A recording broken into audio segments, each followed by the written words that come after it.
Olá, empresário, seja muito bem-vinda e muito bem-vindo. E essa é uma série de aquecimento da imersão do Zero à Franquia, um evento online gratuito que acontece aí nos próximos dias. E lá eu ajudo empresários a tornar qualquer negócio franqueável em 90 dias. Então eu sou Isabel Cardoso e na aula de hoje nós vamos falar sobre gerenciamento do financeiro do seu negócio. Os motivos que a gente já mencionou, que muitas empresas quebram é por conta do caixa, do dinheiro, do fluxo. E eu queria falar muito nessa aula de hoje sobre o gerenciamento financeiro do seu negócio. A princípio, eu gosto de sempre trazer aquela realidade junto à franqueadora, à rede. Eu quero lembrar sempre que os documentos, que as demonstrações financeiras que eu sempre menciono, é porque elas são muito importantes e ela vai para todos os processos. Então vamos lembrar, temos a DRE, a demonstração de resultado do exercício, que é uma planilha mensal, que nós falamos de faturamento, de lucratividade, de receita. Nós temos a planilha de fluxo de caixa, que é aquela planilha que a gente sabe a questão do dinheiro assim, em si, quando ele entra, quando ele sai, quais são as contas, quando eu tenho que pagar, a projeção desse financeiro. E nós temos a questão que eu sempre falo da planilha de investimento para você saber quanto que você gastou e quanto você iria gastar se você fosse abrir uma outra unidade. Vamos lá. Eu trabalhei 10 anos por uma rede, dentro de uma rede franqueadora na área de expansão, onde o que acontecia? Todo franqueado que ingressava na rede, a gente olhava sempre um único documento. Na questão do plano de negócio, quando a gente ia apresentar a questão financeira. Então, a gente falava sobre a DRE, a demonstração de resultado do exercício, aquele resumo, aquela planilha. Em uma das aulas, eu mencionei aqui sobre os cenários que a gente se prepara para apresentar para o franqueado. O cenário 1, 2 e 3. O cenário 1, que era realista, na questão de ponto de equilíbrio. O cenário 2 é quando você tem como realidade de faturamento, e um cenário número 3, uma projeção de acordo com a sua lucratividade. Esse documento não é um documento exigido na lei. Quando você for franqueadora, você tem que exigir do seu franqueado, mas é muito legal acompanhar o desempenho do franqueado, pois com esse documento você consegue, em cima dos indicadores que a gente acredita que são importantes, direcionar o franqueado para a tomada de decisões em vários aspectos, desde negociação de aluguel, controle de custo de mercadoria, até mesmo contratação, a questão de poder estar promovendo funcionário, de vendedor para vendedor responsável por uma liderança. Então a DRE, ele é responsável por isso. Quando você pensar na comunicação entre você e seu franqueado, em você e sua unidade, em você e consultores financeiros, a DRE é um documento muito importante para várias análises, principalmente por uma questão do lucro. Na maioria dos treinamentos das franqueadoras, eles colocam a questão do fluxo de caixa, que é um item importante que eu sempre menciono com vocês. E esse documento, normalmente, ele não é muito analisado junto ao franqueado. Esse documento é um documento, vamos dizer assim, mais individual de cada franqueado. Então, e a questão da planilha de investimento é um decisor ali de tomada de decisão para saber se o franqueado tem o capital de investimento. Porque quando a gente pensa em investimento, a gente coloca itens fixos, né? Como imóveis, a gente fala de varejo agora, tá? Se for às vezes um base home, é a questão de um computador, de alguma coisa, itens fixos ali, bem fixos. A gente tem a questão de estoque, que seria mercadoria para giro. E a gente também fala muito sobre um item que chama capital de giro. Até o momento, existem operações, eu participei dessa franqueadora, que ela tinha uma característica que quando a gente inaugurava, a marca era novidade naquela cidade, tinha um boom de vendas, e aí entrava dentro de uma sazonalidade. Uma outra situação, existem marcas que, ao contrário, que eu também já participei, ao elas inaugurarem, elas precisam do quê? De vamos dizer, uma apresentação, né, de um estudo ali mercadológico, de divulgação, e aí até ela manter reconhecimento ali pela região, ela acontece uma curva diferente. Então tem aquela que faz o boom de explosão, é novidade, entra às vezes numa curva, e tem aquela situação ao contrário, que você inaugura e você vai conquistando o mercado, é uma curva de venda. Quando acontece isso, lembrando na planilha de DRE, pode ser que o começo das suas vendas não atenda o ponto de equilíbrio, não é um empate, você não vendeu ainda para pagar os seus custos de despesa. Então a gente fala que o franqueado precisa ter um capital de giro, um valor ali reservado, além do valor investimento mencionado, para que ele tenha uma segurança de não ser deficitário até o momento que ele encontre o ponto de equilíbrio e venda na quantidade do lucro esperado. Isso pode acontecer ou não, né? Todo investimento ele está sujeito a risco, então é extremamente normal. O que você precisa sempre fazer é fazer o alinhamento de expectativa com esse franqueado na hora da inauguração, porque todo investimento ele tem sujeito a risco.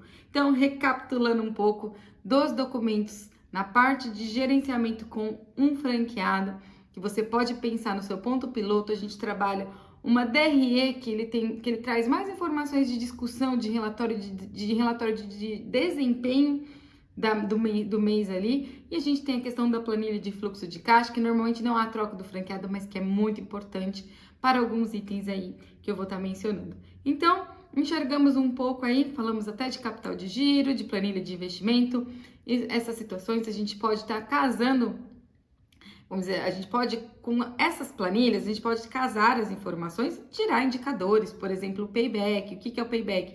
É o tempo de retorno de investimento. Hoje, divulga-se dentro do site da BF, no portal do franchising, que se você quer comprar uma franquia, tem bastante informação de marcas lá. O payback médio é de 18 a 36 meses, mas varia muito de marca. As marcas hoje trabalham acima de 3 tipos de investimento, mas essa experiência do capital de giro, do payback, é muito uma média do que é o seu negócio, e aí sim você pode estar atrelando essas informações e alinhando expectativa junto aos seus possíveis franqueados. Então vamos lá. Pensando nessas informações, nesse gerenciamento financeiro que eu acredito como técnica utilizada no sistema de franquia, junto à rede franqueador e o franqueado, que é a DRE, o fluxo de caixa é passado em treinamento, os valores de investimento, capital de giro. Eu sempre que eu converso com um empreendedor, com um investidor, a gente sempre vê que a gente menciona algumas dicas, algumas recomendações de gerenciamento de financeiro, além do que eu mencionei agora, para você ter uma situação ali, enxergar, ter vamos dizer, um overview ali do que é a situação das planilhas financeiras para o gerenciamento ali dessa relação franqueado-franqueadora. Eu quero mencionar uma situação que, quando você é franqueadora e você quer ter uma base sustentável com os franqueados, não existe uma legislação dessa questão, dessa responsabilidade da franqueadora estar acompanhando a DRE, não é lei isso, mas é muito importante porque você, conforme a experiência que você vai ganhando, que a gente está desenvolvendo aqui em toda essa semana de aquecimento, em tudo que eu apresento aí no dia a dia, no meu esforço aqui de tentar alertar você em relação ao seu negócio, porque mesmo que você não queira ter uma rede de franquia, essas informações são as que eu acho super relevantes para que você aplique aí no seu negócio. Então vamos lá. Eu, como franqueadora, meu ponto piloto, pratico fluxo de caixa, DRE, já saí daquela situação de que essas coletas de informação, eu já entendi, já peguei o start que elas são obrigatórias, independente do segmento, independente do tamanho. E o que você precisa saber em relação a uma questão comportamental para você poder realmente ter o start de saber que isso é importante e você começa a executar. Eu sempre faço uma analogia a respeito de dieta, sobre uma alimentação saudável. Quando você quer emagrecer, ganhar massa muscular, passa por uma nutricionista, pega um cardápio, começa a ler sobre alimentação e você já tem conhecimento do que você precisa ou não fazer. A diferença de quem tem resultado é quem executa. Quando você cria disciplina e comprometimento, falam muito hoje na internet sobre motivação, que motivação é igual banho, tem que tomar todo dia, então aqui a disciplina é melhor que motivação, comprometimento.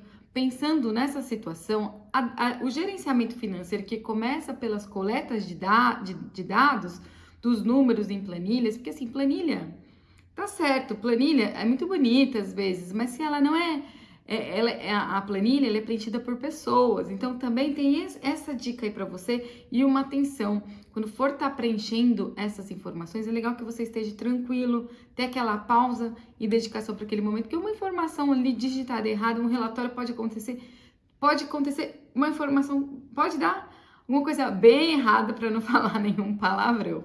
Então, lembre sempre da dieta, da alimentação, que o seu gerenciamento financeiro, a sua organização financeira, ela começa igual a você decidir a emagrecer, a ganhar massa magra. Lembrando que sempre, imagine, eu começo aqui a minha alimentação toda correta, daqui 2 semanas eu erro a alimentação, depois eu volto. Com essa situação, realmente vai ser um resultado meia boca. Então, acredite nessa disciplina de você organizar o seu financeiro, coletando os dados da sua empresa, tá bom? Sabendo disso, até nesse momento quando eu alerto, porque parece um beabá, mas é como se fosse assim, precisa tá colocando na cabeça de vocês que é importante. Sabendo disso, a gente sempre sabe que quando nós escutamos aí sobre gerenciamento financeiro, eles falam muito, independente do tamanho da empresa. Acontece muito, claro, em empresas familiares e pequenas empresas. Aquela velha situação de separar a pessoa física da pessoa jurídica. Quando você separa essa pessoa física da pessoa jurídica, já é vamos dizer, a gente começou na disciplina de organizar os dados, agora a gente já está enxergando os dados, a gente já consegue separar o que é pessoa física da pessoa jurídica. Isso a gente sabe que acontece em empresas familiares, em empresas de pequeno porte, e tá tudo bem, mas você tá querendo mudar isso, tirar do profissional, e aí você vai começar a visualizar essas informações e começar a entender exatamente o que a empresa traz como resultado para o seu negócio sem a pessoa física. Quando você não tem sócio, até é muito mais rápido, porque realmente até na sociedade, principalmente quando ela é familiar, pode acontecer a gente chama que sangra o dinheiro, né? A gente não sabe para onde está indo, e colocar isso primeiro nas planilhas e poder identificar o que é a pessoa física da pessoa jurídica. É engraçado que quando a gente pensa isso, a gente só pensa que, estamos colocando o aluguel da minha casa, pessoa física, na minha planilha de fluxo de caixa. Tô tirando dinheiro da empresa sem ter uma organização de prolabore. A gente sempre pensa nisso, mas eu quero trazer um exemplo. Eu atendi por um tempo uma empresa na área de pets, na área de alimentação de pets, e era uma indústria onde ela queria ir para o varejo, construir suas franquias, e ela sempre participou como funcionária na CLT de uma empresa, de uma grande indústria. E quando ela começou, e ela sempre teve uma organização financeira, ela já pagava uma consultora financeira na área de investimentos ali, né, para tirar ali da ideia da poupança. Então eu lembro que ela já praticava esse conhecimento, ela tinha intenção de ter posturas profissionais em relação a isso, a sua empresa. Só que quando a gente começou, ela não aplicava o fluxo de caixa, porque até então a consultora era na pessoa física para investimento do que sobrava. Quando a gente começou a montar o fluxo de caixa, saiu a DRE, entendemos as planilhas de investimento, estávamos calculando ali dos primeiros meses, que era uma empresa recente, ela já estava querendo começar certo. Quando a gente traçou o fluxo de caixa dela, o que a gente percebeu? Que primeiro ela tinha vários cartões de crédito, isso não entra muito aqui no que eu vou dizer, mas ela tinha uma situação que ela colocava as contas a pagar numa mesma data que ela tinha o costume de receber o salário dela quando ela era CLT. Então vamos supor, todo dia 5 ela recebia, então ela começou a colocar ali dia 7, era meio que... Só que quando ela começou o negócio, aquilo lá, as vendas se iniciaram, ela começou a entender o que era um capital de giro, porque até então, no nosso primeiro negócio, por isso que eu falo que a taxa de franquia vale muito, porque o começo é muito aprendizado. Realmente, quando você vai ensinar alguém, o valor do esforço dessa transferência de know-how. Então, eu valorizo muito que a taxa de franquia tem seu sentido, sim. Então, na planilha de fluxo de caixa dela, que ela tinha colocado a questão do dia 5, que ela acreditava do salário para o dia 7, a questão dos cartões de crédito. O que a gente fez? Começamos a entender a questão da receita ali.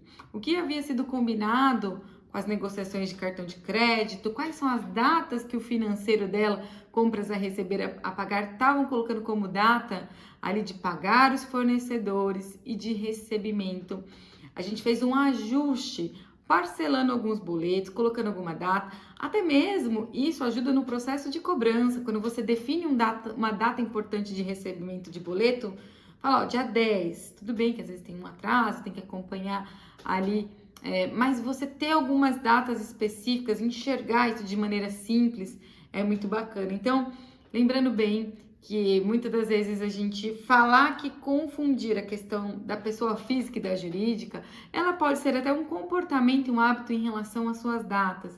Isso é uma coisa importante a você pensar e começar a olhar o seu fluxo de caixa para ver quais são as datas que você está recebendo. Então a gente chama isso de uma programação. Nessa situação de fluxo de caixa, a gente pode ter, eu posso trazer aqui 1000 exemplos. O fluxo de caixa não é um documento tão exigido pela franqueadora para análise de desempenho ali junto ao franqueado, mas é ele que dita as informações que vão estar ali na DRE, na demonstração de resultado de exercício, aquele relatório que mensalmente você tem que estar fazendo a análise dos seus resultados. Então, uma outra situação que entra dentro do gerenciamento financeiro, que a gente falou aqui sobre a pessoa física, a pessoa jurídica, é começar depois a estar pensando sobre a questão de fornecedores. A gente falou aqui a questão só de contas a pagar do fornecedor, mas tem outro controle que ele é totalmente não para serviços, mas principalmente na questão do varejo de produto. A gente entende a quantidade de estoque, um gerenciamento de estoque pode estar totalmente também envolvido nessa questão do fluxo de caixa. Primeiro, quando o seu estoque, eu lembro de uma situação de embalagem. Eu lembro que foi solicitada uma quantidade de embalagem gigantesca, não foi analisada a capacidade de produção, a capacidade de demanda, foi numa empresa X, era na área de alimentação, foi solicitada uma quantidade imensa, aí aconteceu duas situações que eu me recordo. Uma que não tinha informações, na impressão não tinha informações da vigilância exigida pelas normas ali de embalagem, ou que aconteceu uma complicação de um custo maior para colagem de adesivo, e teve uma outra situação que a quantidade de embalagem foi tão excessiva, que ficou tão acumulada, que assim, pela capacidade de produção, ela ia ser, vamos dizer, dentro do maquinário que tinha ali, ia ser praticamente para 5 anos, uma coisa assim absurda. Então, aquele dinheiro que ia para o capital de giro foi totalmente para o pagamento ali dos fornecedores, o que realmente o controle e gerenciamento de estoque, de embalagem, e você ter muito é um problema, mas você também ter pouco também atrapalha nas vendas. Imagine a solicitação,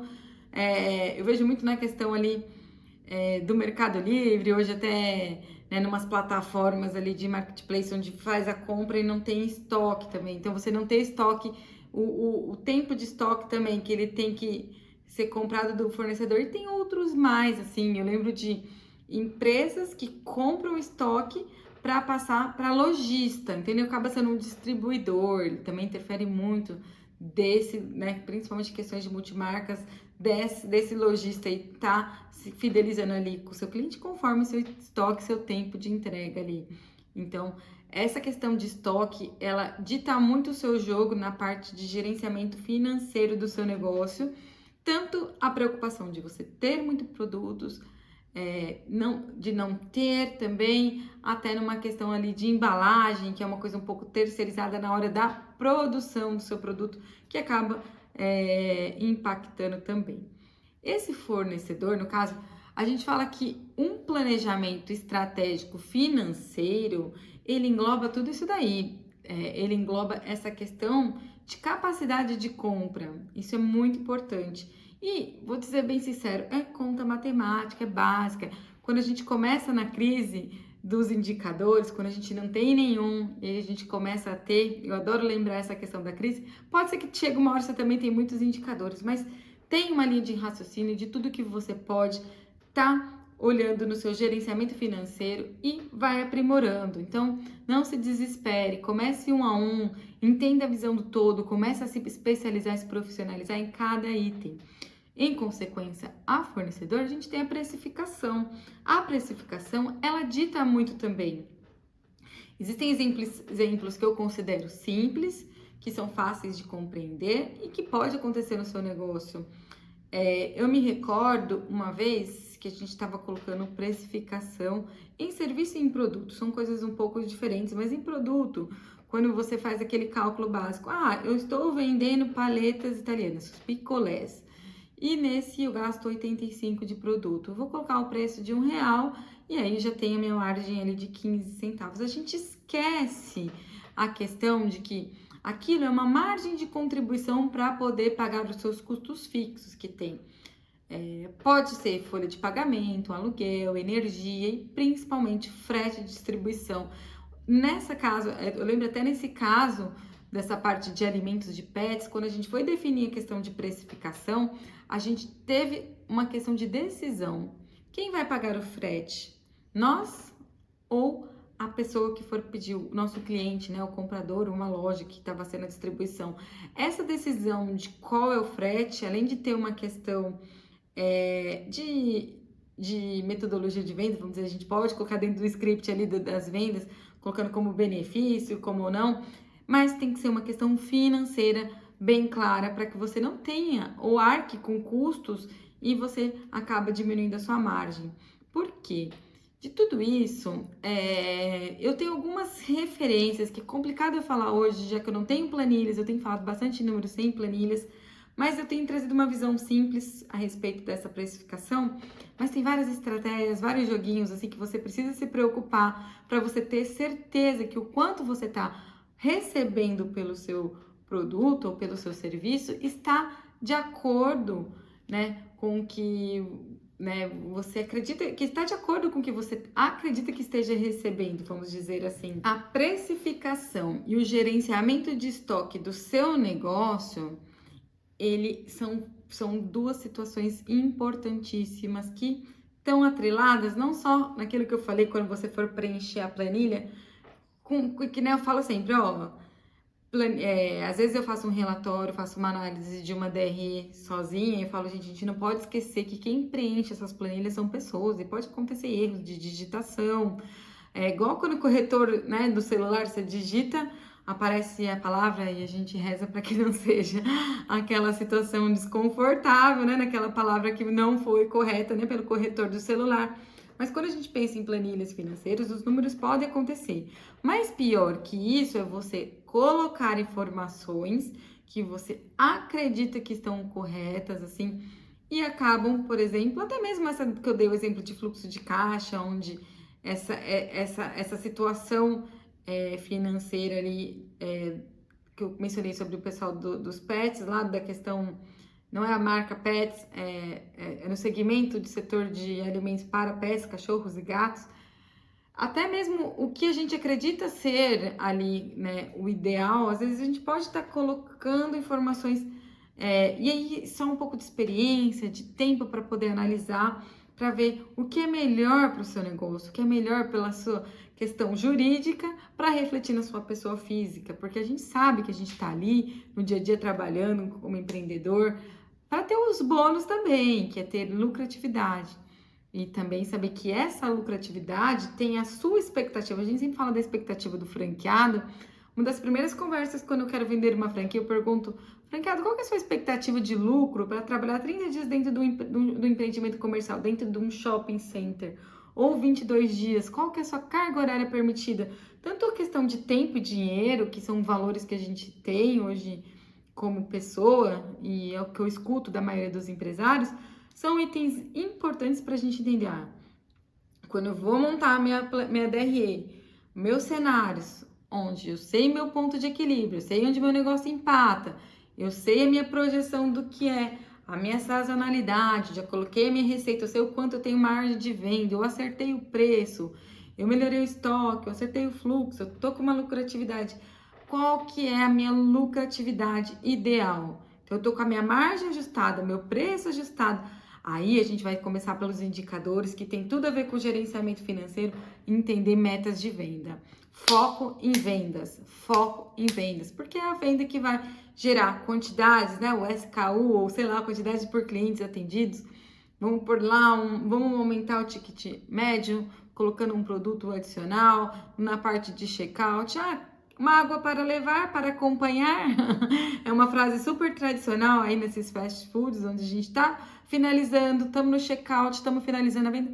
Ah, você aceita um topping aqui? Você quer um pouquinho mais de morango para acompanhar o seu pedido? E você coloca R$ 3 a mais, coloca 5. Muitas das vezes, dentro do ticket médio esperado, ticket médio, a gente fala que é a média que o seu cliente gasta no seu negócio. Então vamos supor que o ticket médio do seu cliente que você vende hambúrguer é R$ 30. Se você oferecer um refrigerante, um suco, você tem uma margem maior ali de R$ 10. Então aquele cara que ia gastar 30 começa a gastar 40. Aquele cliente. Então a gente aumenta o ticket médio. A gente fala isso que é um upsell. A gente tá ganhando, a gente trouxe o esforço, né, do cliente até a sua loja, até a sua página de vendas. Se você tem a possibilidade que ele gaste mais, melhor. Então, essas reflexões em relação a vendas também têm a ver com a parte de gerenciamento de vendas. E essas metas, na minha opinião, são metas que, além de serem definidas, e aí eu também concluo que existe um esforço de liderança, se você tem uma equipe, de saber implantar e de saber como tá programando isso daí, né? Por que eu falo de programação? Eu já penso de uma forma muito prática e eu vou trazer duas situações aqui rapidinhas, mas, por exemplo, a gente entende que em alguns lugares, o começo do mês, onde o consumidor tem mais poder de dinheiro, porque tem uma questão de CLT, onde recebe o dinheiro no começo do mês se gasta mais. Então, às vezes, a energia do foco de venda comece no número 1, dia 2, número 5. E isso dita muito também você conseguir conquistar as metas. E um outro exemplo também que eu acho muito assim interessante em relação às vendas e às metas, quando você imagina a sua meta muito agressiva de maneira que você acha intangível. Isso pode gerar um desconforto, sim, de falta de engajamento ali da equipe, uma desmotivação até para você falar intangível.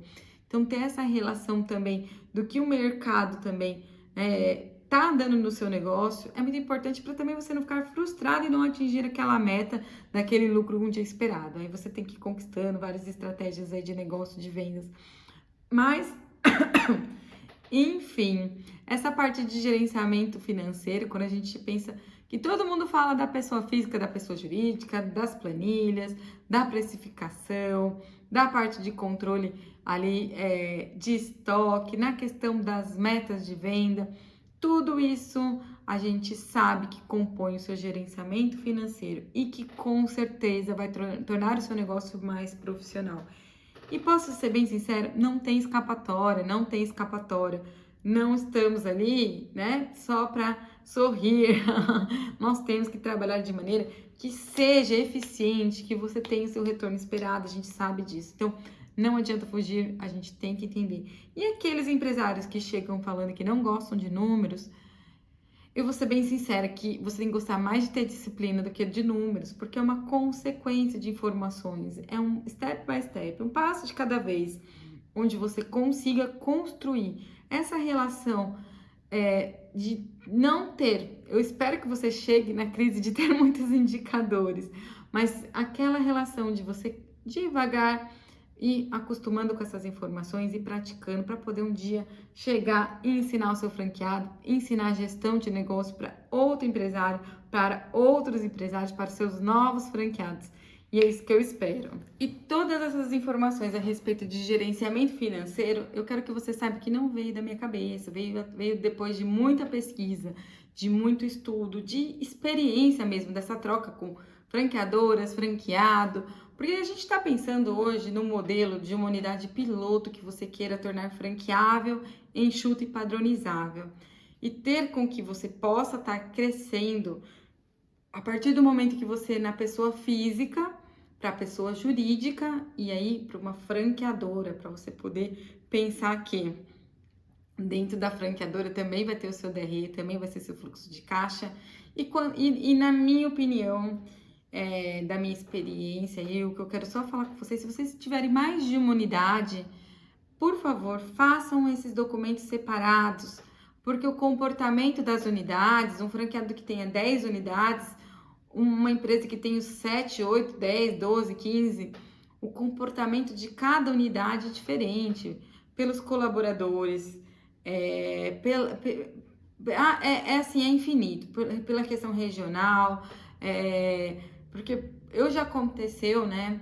Eu lembro da situação que dentro do aeroporto de Guarulhos, não sei se vocês já conheceram, que é um aeroporto internacional que fica em Guarulhos, ali na região de São Paulo, é um aeroporto enorme.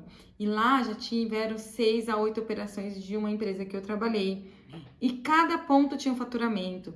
Tinha pontos que era necessário ter mais de funcionários do que era padrão. O padrão era ter 3 funcionários, só que ali, em shopping center, em loja de rua, era ter 3 pela carga horária.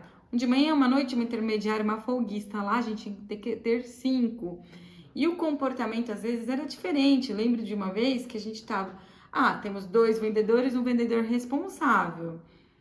Esse era o formato ali da folha de pagamento, porque era uma operação de alimentação, fluxo rápido, atendimento, fácil produção, não tinha uma quantidade excessiva, era uma operação de enxuta que eu admiro bastante até hoje.